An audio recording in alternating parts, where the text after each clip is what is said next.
भगवान विष्णु ने बताया तुलसी को रोजाना जल देने से कौन सा फल मिलता है। एक समय की बात है, माता लक्ष्मी ने भगवान विष्णु से पूछा, हे नाथ, आप तो तीनों लोकों के स्वामी हैं। आपकी तीनों लोकों में पूजा होती है। सभी आपकी कृपा पाने के लिए उत्सुक रहते हैं। फिर भी आप इस तुलसी के पौधे की पूजा क्यों करते हैं? इसे रोजाना जल क्यों चढ़ाते हैं? मैं इस तुलसी के पौधे को जल चढ़ाने का महत्व जानना चाहती हूँ। माता लक्ष्मी की बात सुनकर भगवान विष्णु ने कहा, हे देवी, तुलसी साक्षात लक्ष्मी का ही रूप है। तुलसी की रोजाना पूजा करने के कई फायदे हैं और तुलसी को जल चढ़ाने मात्र से ही मनुष्य के कई पाप नष्ट हो जाते हैं। तुलसी को जल देने का महत्व बताने से पहले मैं तुम्हें एक बहुत ही पवित्र कथा सुनाता हूँ।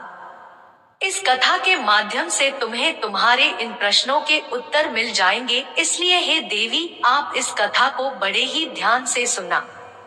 भगवान विष्णु ने कहा, हे देवी, जो भी मनुष्य सिर्फ इस कथा को ध्यान लगाकर पूरी सुन लेता है, उसे 100 वर्षों तक तुलसी को जल देने का फल प्राप्त होता है। माता लक्ष्मी ने कहा, स्वामी, मैं इस कथा को बड़े ही ध्यान से सुनूंगी। आप मुझे वह पवित्र कथा सुनाना प्रारंभ कीजिए। भगवान विष्णु ने कहा, देवी, बहुत समय पहले की बात है, किसी नगर में एक ब्राह्मण रहता था। उसका जन्म तो ब्राह्मण कुल में हुआ, लेकिन उसके कर्म नीच प्रवृत्ति के थे। वह ब्राह्मण हमेशा ही झूठ बोलता और गलत तरीके से पैसा कमाता था। उसका मन हमेशा बुरे कर्मों में ही लगा रहता था। वह सदैव ही जुआ, वेश्यावृत्ति और चोरी में ही लगा रहता था। उसने अपने जीवन में कभी भी पुण्य के काम नहीं किए और शास्त्रों का अध्ययन नहीं किया। ब्राह्मण होते हुए भी कभी पूजा पाठ नहीं किया। सदैव ही उसका मन दूसरों के धन पर लगा रहता था और वह दिन में जो भी धन कमाता उसे रात्रि में जुआ और वेश्यावृत्ति में उड़ा दिया करता था। इस तरह वह ब्राह्मण अपने जीवन को पाप कर्मों में ही गुजार रहा था। उसने अपने मुख से कभी भगवान का नाम भी नहीं लिया और ना कभी देवी देवताओं का पूजन किया। इस प्रकार से पाप करते हुए उसे कई वर्ष बीत गए। फिर वह ब्राह्मण कुछ खरीदारी करने के लिए एक नगरी में जा पहुंचता है। उस नगरी के पास में गंगा नदी बहती है और उस नदी में स्नान करने के लिए दूर दूर से लोग आया करते थे। फिर वह ब्राह्मण गंगा जी के किनारे एक आश्रम में ठहरता है।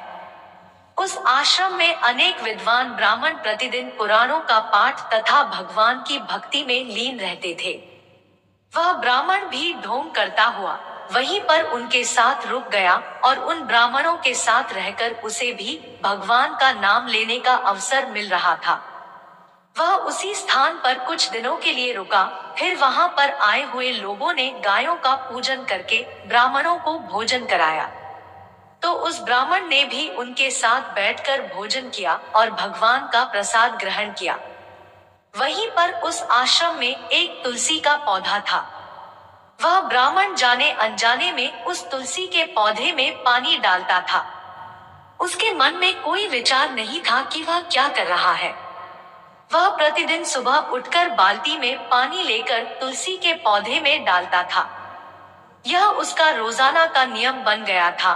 फिर एक दिन की बात है, वह आश्रम में सोया हुआ था, तभी अचानक उसके पास एक काला सर्प आया और उस काले सर्प ने उसे नींद में ही डस लिया और थोड़ी ही देर में उस ब्राह्मण की नींद में ही मृत्यु हो गई। और जब सुबह दूसरे ब्राह्मणों ने उसे इस अवस्था में देखा तो उन्होंने उसके मुख में तुलसी पत्र और तुलसी का जल डाल दिया।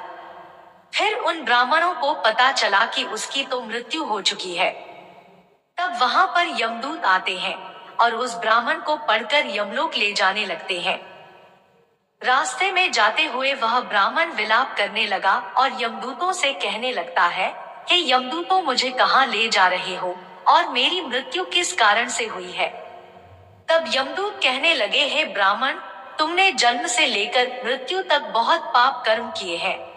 और तुम्हारे पापों के कारण ही तुम्हें एक काले सर्प ने काटा और जिसकी वजह से ही तुम्हारी मृत्यु हुई है।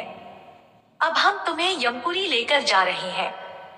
वहां पर यमराज तुम्हारे पाप कर्मों का लेखा जोखा देखेंगे और निश्चित ही तुम्हें घोर नरक में डालेंगे। फिर से वो ब्राह्मण फूट फूट कर रोने लगा और उन यमदूतों से माफी मांगने लगा, किंतु यमदूतों को उस पर जरा सी भी दया नहीं आई और वे उसे मारते हुए यमलोक लेकर गए। जब यमदूत उस ब्राह्मण को लेकर यमराज के सामने उपस्थित हुए तो यमराज के पास बैठे हुए चित्रगुप्त ने उस ब्राह्मण के कर्मों का लेखा जोखा निकाला और यमराज से कहने लगे हैं, धर्मराज, इस ब्राह्मण ने तो अपने पूरे जीवन भर पाप ही पाप किए हैं। इसने इसके जीवन में कभी पुण्य का काम नहीं किया है। यह तो घोर पापी है, इसे तो हमेशा के लिए नरक में डाल दिया जाए। फिर यमराज कहते हैं, हे यमदूतों, जीवन भर पाप करने वाले इस ब्राह्मण को उठाकर ले जाओ और इसे नरक में डाल दो।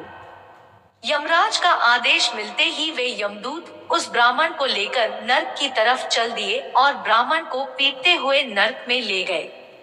वहां ले जाकर उसे खौलते हुए तेल की कड़ाही में डाल दिया।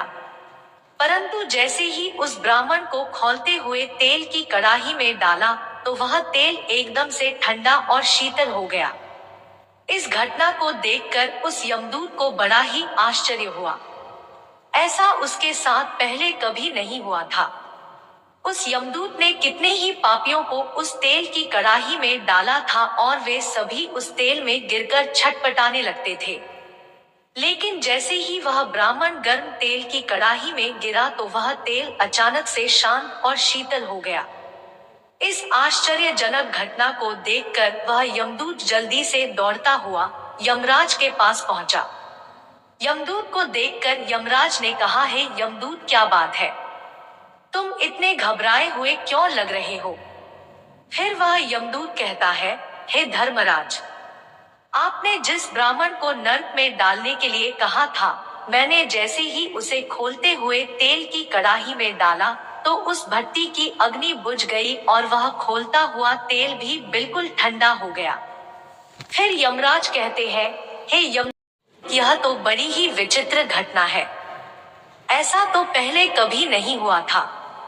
यमराज विचार कर ही रहे थे कि तभी वहां पर नारद मुनि प्रकट होते हैं। नारद मुनि को देखकर यमराज अत्यंत प्रसन्न होते हैं और उन्हें प्रणाम करते हैं। यमराज नारद मुनि का स्वागत करते हैं। हे यमराज नारद मुनि से कहते हैं, मुनिवर, आप उचित समय पर आए हैं। हमने आज और अभी एक अत्यंत पापी ब्राह्मण को नरक में गिराया है, किंतु उसके गिरते ही नरक की अग्नि ठंडी पड़ गई और खोलता हुआ तेल भी शीतल हो गया।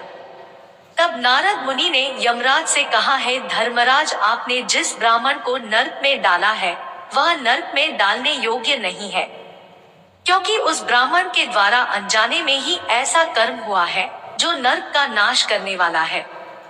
जो मनुष्य पुण्य कर्म करने वाले लोगों की संगति करता है उसे उनके पुण्यों का भाग जरूर मिलता है। और यह ब्राह्मण तो कई दिनों तक भगवान के भक्तों के साथ रहा है। इस ब्राह्मण ने आश्रम में रहते हुए रोजाना तुलसी में जल डाला है, इसलिए यह ब्राह्मण बड़ा पुण्यात्मा बन गया है और इसके सारे पाप नष्ट हो गए हैं।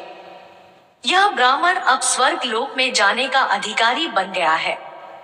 इस ब्राह्मण ने अनजाने में ही इतना पुण्य कमाया है जो कई जन्मों तक मनुष्य को प्राप्त नहीं होता है। इसलिए है धर्मराज, आप इस ब्राह्मण को नरक